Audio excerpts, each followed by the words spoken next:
gee, Danny Sitport wants to come back and be part of what we want to be part of. So I reckon that did make a big difference to the young group going forward, and sort of gave them a bit of belief that, you know, maybe we are a chance of some success this year.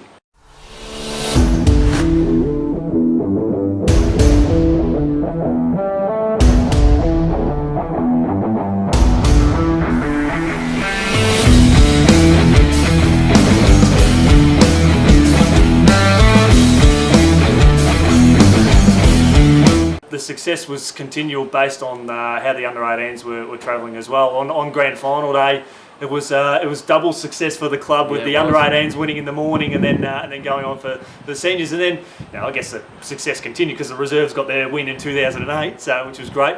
Yeah. But talk us through the finals. Obviously, you know, to lose that first game was pretty tough, but to have to come back and play every week, was there a few moments out there that sort of stood out for you that thought maybe we're a chance to go all the way this year? Yeah, there was, but there was also a few times where I thought maybe we were a chance to go out in straight sets. I mean, we were in a bit of trouble. We were playing Romsey at Kilmore, and I think we were 4 or 5 goals down at half time, and I wasn't really one for roaring at the blokes, or, you know, I wasn't one of those blokes like that. So at half time, I actually kicked everyone out of the change rooms, which was it's a rarity for you. It was pretty interesting, and then even my assistant coach, I kicked everyone out, so I just sat in front of them and just talked to them about you know, what we could do going forward and the predicament we were actually in. And I could hear a bit of rustling in the showers, and I walk in there and there's Dennis Barker and Terry Forrest, so I moved a few more back out. But no, I just sat in front of them and we just talked about what we needed to do the second half. We came out and we got a little bit closer up till 3/4 time, but I think we were still a couple of goals down and kicking uphill into the wind, so it was we were up against it, but we actually overcame them and got to the grand final. I think that one quarter itself, that last quarter, and the feeling that we had actually making a grand final, just put a little bit of belief back in the young boys. And obviously the next week was grand final day, and I think being a young side, we had a couple of older heads, but being a young side, it's more about what they could bring in. Yeah, they were pretty excited on the day. I remember Matt Stacey was one of the premier young ruckmen going around at the time. He was touch and go right up to the very end with his hamstring, and he managed to get up for the day. But you know, so there's a few, I guess, hard luck stories sort of heading into that as well. Yeah, there always is, mate. And you know, being a senior coach, until you're actually sitting in that position where you've got to talk to guys about missing out, or, you know, we put Matt through a pretty big workout on the Tuesday night and Thursday night, and he passed everything. There wasn't much we could do about the fact that he's passed. He was our best ruckman. We had to go with it. I mean, they're the punch you take, and yeah, we're just a country league football, but I'm sure the guys at even the higher levels have the same problems that we have. It's hard. You can't fit them all into 22 places. You love them all. You want them all to be part of it, but in the end, you've got to make some tough decisions, and yeah, that still sort of sits with me today. That it's always hard, the guys that miss out. But yeah, that's what footy's about. But if you look at it from just purely from a footy basis, it shows the depth that the team had. So if one person couldn't get up, there was someone of equal talent or you know, around the mark that could go up there and play exactly. a role. And you know, I still think to this day, unless you've got 28 or 30 guys that are good enough to play senior football, you need that amount of people to really contend for finals. I mean, this is a pretty good competition. And it has been for a long time. If you look at it over the years, I don't think there'd be too many comps that would have the success that we've had for all the different towns. Like Lancefield's won them, we've won them, Kilmore's won them, you know, Romsey's won them. Everyone, Diggers Rest won them. I mean, it's been great that in a generation, especially my generation, a lot of the guys that you play footy against, you like to see them get some success as well, especially if you're not in the final. About out of the finals. I reckon it's great to see guys. Nearly everyone in our competition has won a flag. You know, Sunbury Kangaroos got the job done. I mean, stuff like that. I mean, it's awesome. What a great little competition we have. And there wouldn't be too many comps. I'd say that we probably had 6 or 8 different towns have won premierships over the last 25 years, and that's pretty good.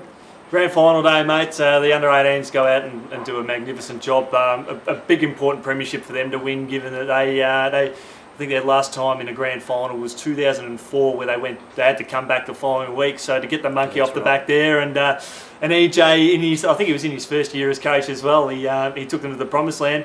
With them winning the premiership, was it sort of did it give the boys a bit more motivation in between games, or did you just sort of switch it off and go, well, that's their result done? Yeah, it's great, but we've got a job to do. I think I found that grand final day is a long day. Yeah, and as the senior coach, I seem to do a lot of hiding for the day. I obviously watched the under-18s, was part of that and got around it all, but then there's presentations and stuff like that, and so many people want to talk to you and stuff like that, so I actually did a lot of hiding in the car until we got into our preparation. But yeah, once preparation starts, and it's just like any other day, mate, but it's a grand final. You just got to bring your A game and hope that the rest of the boys are on the same page. But yeah, it's a great day. I mean, I think Jimmy Hepburn might have kicked 8 goals in that game, I think, and won the medal. So there was a lot of people running around and yahooing, and I mean, it was great. It was great for the town to give everyone a little bit of a buzz. And a lot of those younger guys that were playing in the senior grand final, would have played footy with Jimmy, and a lot of those guys that were in there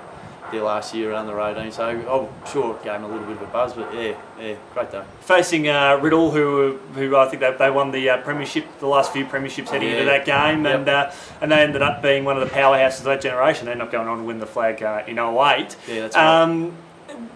Going in as the underdogs, probably not a bad thing to sort of go about. I think was there more pressure on Riddle to have to perform because they'd been there a few times before, and did it sort of take the pressure off you a little bit, or was there more pressure on you because you'd had that good success the year before and you just had to keep going through with the job? Oh, I think a bit of going through with the job, but I mean, Riddle, what a great side though. I think they were going for a three-peat. So I mean, they'd just a quality side for a long time, and premierships aren't given away. I mean, you've got to earn it, and because Riddle had their bad patches before they ended up winning the 05 flag. Of course they did, mate. I mean, so many sides in this competition have been down the bottom, but through working, sticking together, looking after, backing committees and all that sort of stuff, they finally wind their way back, and you get a bit of success. I mean, a lot of people might hang around for a club and think that they're no good, they're down the bottom. But if you hang around, keep working, keep helping, you will eventually get back up the top. And Riddle's just been one of those sides, been unbelievable over the last 10, 15, even 20 years, that they've won a heap of premierships. They're all quality players, and you look at them now, they're still going terrific. I love watching the competition now because there's a lot of sons of guns playing. I love seeing the Powers, the Belleville's running there. Matty's young bloke, Juzzy's young bloke. I mean, it's great, and it's through the whole competition now that where you're seeing, guys that you used to play against, you're seeing their sons out there. I mean that's great. What a great comp we have. And yeah, back to grand final day. I think Riddle might have a little bit of pressure on him, but I don't think there's much pressure when you've won 2 flags and you're going for your third. There's probably more pressure on us to see if we were actually up to the mark. Whether we could actually do it. I mean, was there any telling moment in the game that sort of stood out for you that you thought, this is going to be the turning point for us to hit the front and win it? Yeah, well, I think at 3/4 time, I'd really talked to the guys all year about how fit we were and knowing how young we were. And I think if you all remember when you're young and fit, you can run an adrenaline, and that gets you up and about. And I think at 3/4 time, we might have been 2 goals down, 9 points down, something like that. And I actually said to the group, I said, boys, would you ever dreamt that you'd be within 2 goals of Riddle in a grand final? I mean, this is right where we want to be. This is your chance to shine. And a lot of those guys, Selby and Mans and Arnie and all those guys, they were running on top of the ground. I mean, because they had the disappointment the year before, and they knew that they had 25, 30 minutes to make a difference, and they did. And we were lucky enough to come away with it. So it was a really good year. Siren sounds. You're pretty excited. My memories of you sort of getting lifted by up all the boys. It would have been a special moment for you personally. Yeah, it was, mate. I think in the end it's probably just relief more than anything that 1, the season's over. 2, you've won a flag, and what it actually means to 22 people out there. And it wasn't just the players; it was the wives, the daughters, the mums, dads, aunties, uncles. The whole town was there, so it's a great feeling. But something that you'll never forget. I played in one senior premiership under Dennis Barker in 2002. But previous to that, I'd lost 5 senior grand finals, which is until you finally win one. You win one as a player, and you think it's one of the greatest days you'll ever have. But I think just coaching one meant that little bit more, because there's so many backstories to how guys come up and giving this guy a chance, and he's never had a chance with that coach. And I mean, there's a lot of different stories, and there's so many things that put together a premiership side. And you know, someone said to me years ago that you're playing a grand final and you lose it. You'll be walking down the street a few years later and you'll see someone that you played in the grand final but lost, and you might just wave to him. If you're playing a premiership with someone you see him a few years later on the other side of the road, you'll actually go over and see each other. And yeah, it's always stuck in my head that premierships are great. Not all of us can win them. Yep. I was lucky enough to play in one and win one as a coach, but I just hope that all the guys around the club now, and the girls too, and netball now is huge, which is great. When you finally win one, it's a pretty awesome effort, because you do work hard, and there's, you know, a lot goes into it over many years. You know, and some people are lucky enough to have instant success. Some guys that played in their 2007 premiership didn't play much footy after that. They were pretty content with what they got down, which is fair, each to their own. But a lot of guys now that have been around the club just missed that success, and we've been down a bit for the last few years, and hopefully we're building up where they all get a chance to have that feeling that we all do. And lastly, mate, my memory's a little bit hazy on this one, but you went around again in 08 and then you finished up, or did you finish up at 07? I can't remember, to be honest. No, 08, so yeah, we made a prelim in 06, premiership in 07, and we made a prelim again in 08.